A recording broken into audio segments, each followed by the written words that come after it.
Welcome, everyone, and thanks so much for joining us on the Flourishing Life podcast, where we will be discussing what we see on the daily. We're Jackie and Tad from Flourish Medical and Wellness in Savage, Minnesota, where listening to our patients is the priority. Our foundational medicine clinic bridges the gap between traditional and functional medicine. We are pattern recognition specialists that focus on individualized patient care and health optimization. With a combined 30 years of medical experience, our goal is to provide insights that help you take control of your health. Be sure to follow us on Instagram at Flourish Medical Wellness and on our website, flourishmedicalwellness.com, to stay up to date with what's happening at the clinic. The following content is the opinion of Jackie and Tad Tavis and is not intended to diagnose or treat any medical conditions. Be sure to speak to your healthcare provider for your unique health needs. All right, everyone, this is Alexis.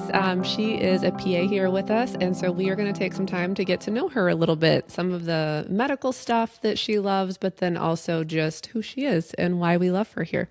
Absolutely. We've been looking forward to this for a long time. But Alexis, will you tell us a little bit about yourself? Sure. And you can start with simple stuff. So like family, hobbies, and then maybe areas of interest in medicine too. Okay. Well, as you said, I'm a physician assistant. I've been practicing for 16 years now. My background, doesn't that feel like a long time? Yes, that is really makes me feel old. My practice has primarily been in chronic pain management. I spent about 13 years doing that. I have 2 kids, 2 girls, 13 and 10. We have a dog. We love our dog. And what kind of dog? He's a pit bull mix. Okay. We rescued him a couple of years ago. Cool. Nice. And we love spending time outside, camping and traveling. Very cool. Like real camping? It's like halfway between real camping and glamping. That's right. If you have access to like electricity, running water. Yeah, then... we have that. Yeah. Okay, good. I feel like there's just a wide range of camping. For sure. So We did the tent stuff when I was in college. Okay. But now I'm past that. Yeah. For I sure. mean, as we get older, it's hard to sleep on the ground. I don't need to sleep on the ground anymore. It doesn't feel good. All right. So top 1 or 2 places that you and the family have been camping.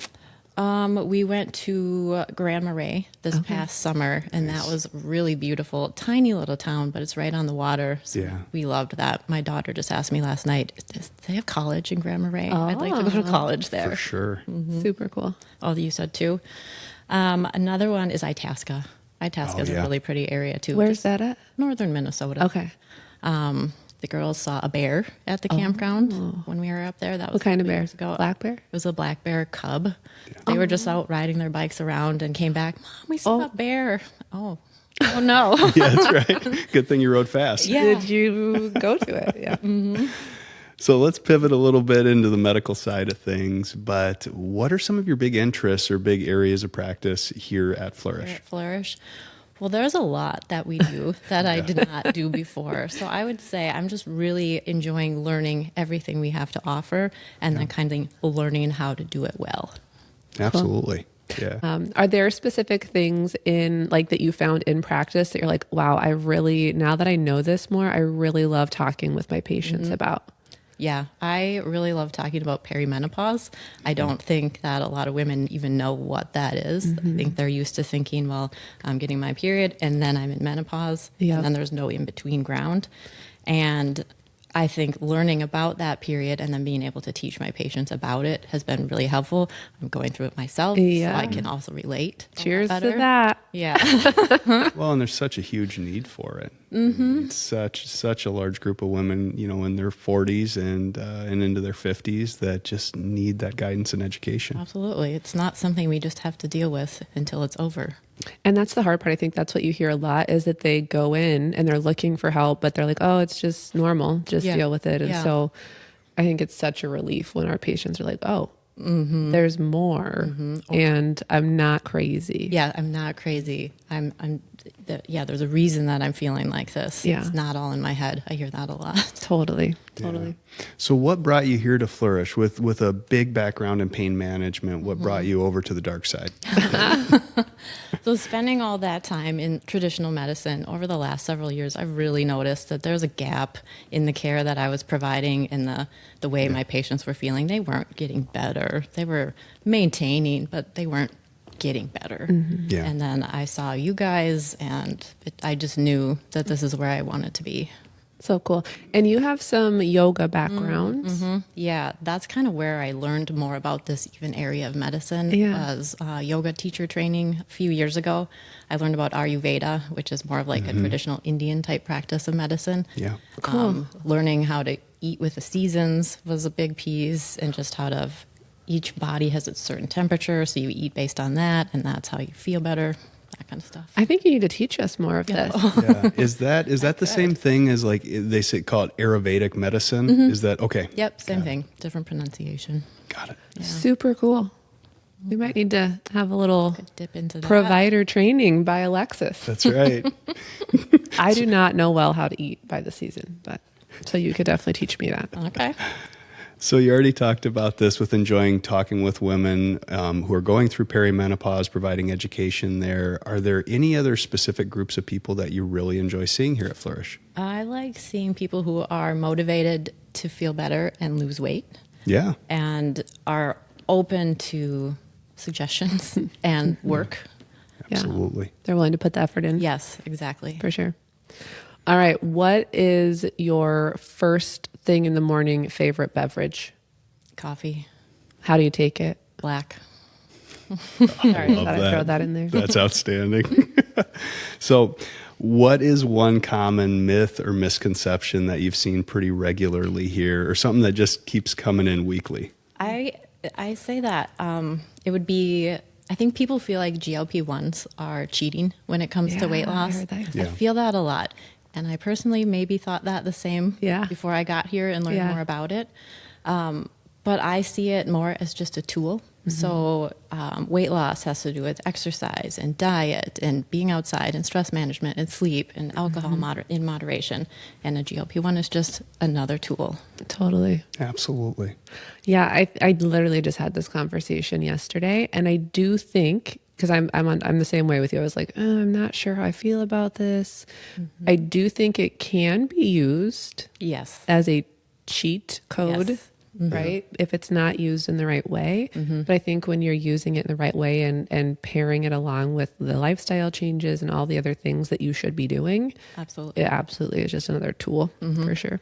Yeah. And oftentimes, not only is it a good tool, but it can be used as a motivator for people where they're saying, yes, hey, definitely. okay, I'm taking the plunge. I'm investing in using a GLP-1 at a low dose weekly. Well, I better be getting up and doing my resistance training 5 days a week. I better stop eating after dinner and run into the pantry and doing all those things as well.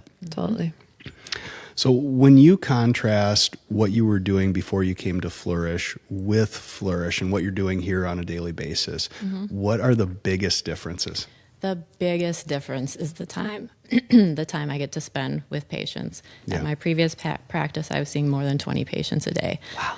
So there's no time to dig into the history and the background and the lifestyle. So that's the biggest change. And that's what these people need. If we're going to help them feel better, we have to dig into why they aren't feeling good right now. And that takes time. Yeah, great answer. Do you have and you can say no, but do you have a like really cool story that sticks out to you? You haven't been here with us that long, but like a kind of transformative story or something that you left and you're just like, wow, this is so cool. Like something that happened here? Yeah. I do. So I saw a woman, I guess she was mid-40s, and she had a bunch of things. She just wasn't feeling good, low energy, all that stuff. She also had restless legs, where to the point where she had to get up in the middle of the night and take a bath. Oh my or gosh. she had to get up in the middle of the night and do some sort of movement, some sort of exercise that would help her legs calm down. Wow. And she's like, if you can help me with that, that would be great. I'm like, I have no idea, but we'll try. Yeah. And so after her initial lab review, I started her on some supplements and things. And she came back 4 weeks later and she said,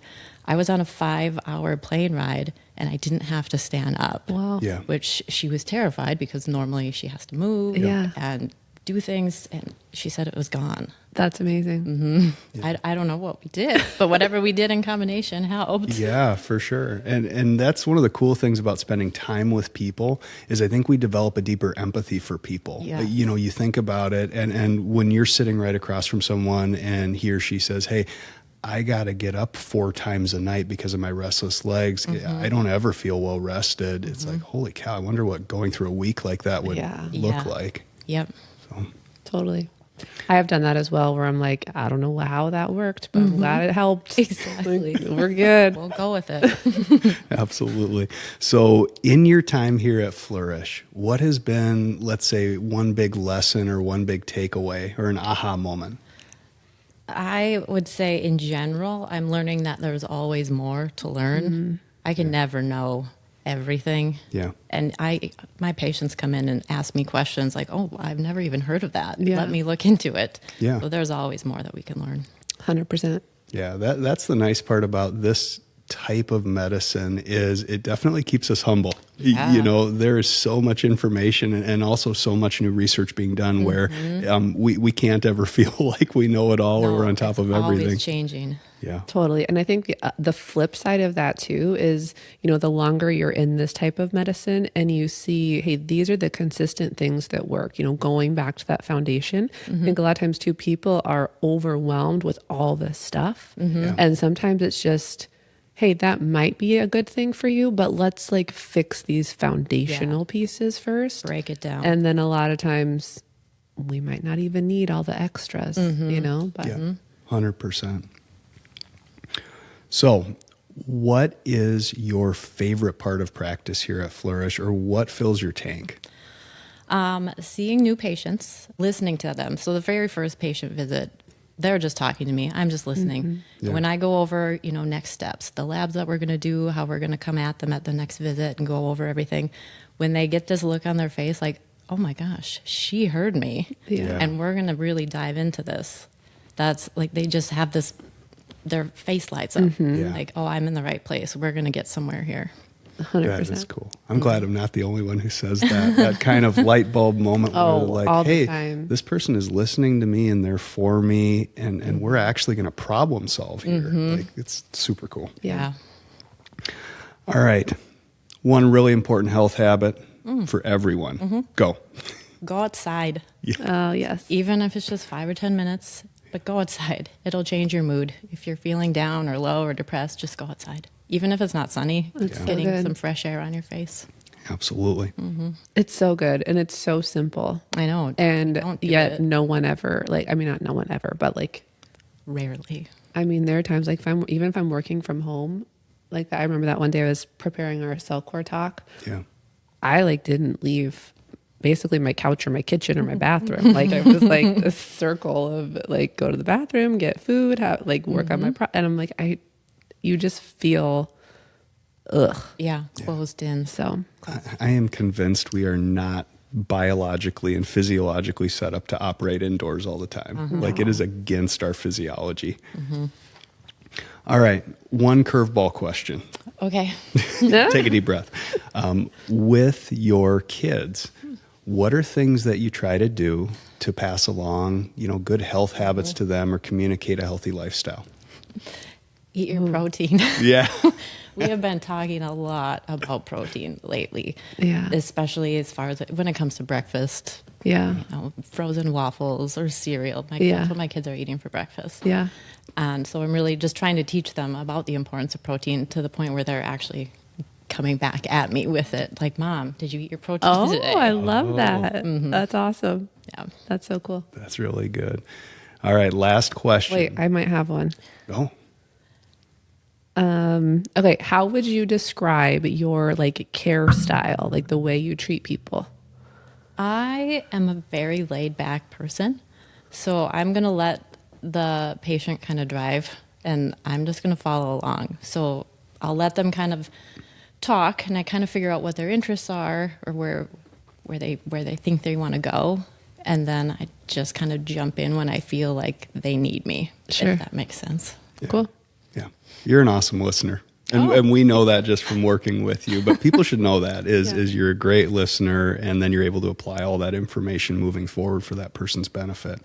And But- she has really great shoes. Oh, That's usually how I pick out who I go I to see as mean, a medical you know, provider. okay. Look at their shoes. All right. last question, or I guess last statement, but if you could give people one piece of advice, I know you had mentioned getting outside, but one piece of advice for not only health now, but longevity moving forward. Move your body every day. If you want to see movement in your life, you need to move your body. So think about, what are you going to do today that's going to give your life some forward trajectory? Or how are you going to move today? Love it. That is awesome. Great. Any last words you have? No. Get me out of here. And that's a wrap. All right. Thank you for being here. This was awesome. Just give a chance for everyone to get to know you, and hopefully we'll see more of you. We can convince you of that. Thanks for listening to the Flourishing Life podcast. You can watch the full video version of this podcast inside the Spotify app or on our YouTube channel.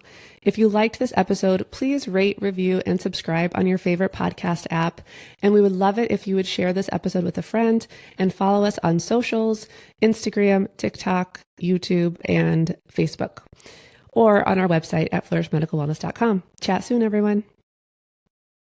The information on this podcast is for educational purposes only and is not intended to replace medical advice or to be a substitute for professional medical diagnosis or treatment.